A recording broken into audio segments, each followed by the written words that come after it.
Sbattuti fuori dalla porta sono rientrati dalla finestra. Parliamo dei 22.000 precari di comune e province per i quali la finanziaria regionale approvata ieri all'Ars ha previsto per loro la possibilità di essere assunti dopo un concorso pubblico per titoli ed esami.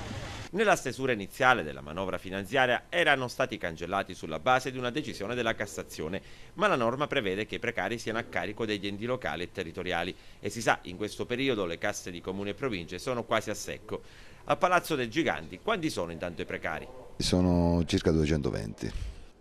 Si ammira lo sforzo della regione di dire assumete, potete assumere se c'è l'autorizzazione.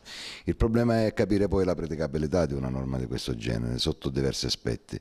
Prima sotto l'aspetto finanziario, perché se si dice che saranno assunti con la spesa a carico dei comuni, bisogna quindi verificare che i comuni abbiano i fondi disponibili per tutte queste assunzioni, perché attualmente sono con contributo regionale che svolgono le attività all'interno dell'ente.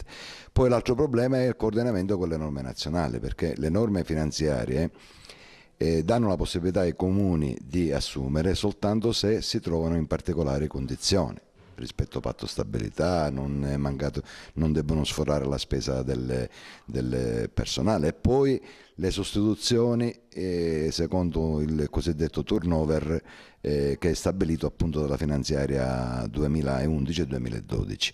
Quindi sono notizie che chiaramente debbono poi essere verificate sul piano tecnico e sul piano appunto della praticabilità.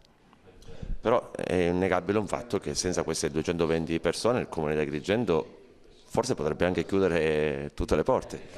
È assolutamente vero quello che lei sta dicendo, perché noi abbiamo i cosiddetti precari che ormai hanno sostituito i dipendenti che una volta erano di ruolo e che sono andati in pensione. Il comune di Agrigento non assume più da diversi anni. Mediamente vanno via 30-40 persone all'anno e non si è sostituito questo personale con altro. Le funzioni di questo personale che è andato in pensione sono svolte dal personale contrattista. È chiaro che questo è un aspetto importantissimo, perché i comuni non potranno ad oggi, credo, più fare a meno di questo personale,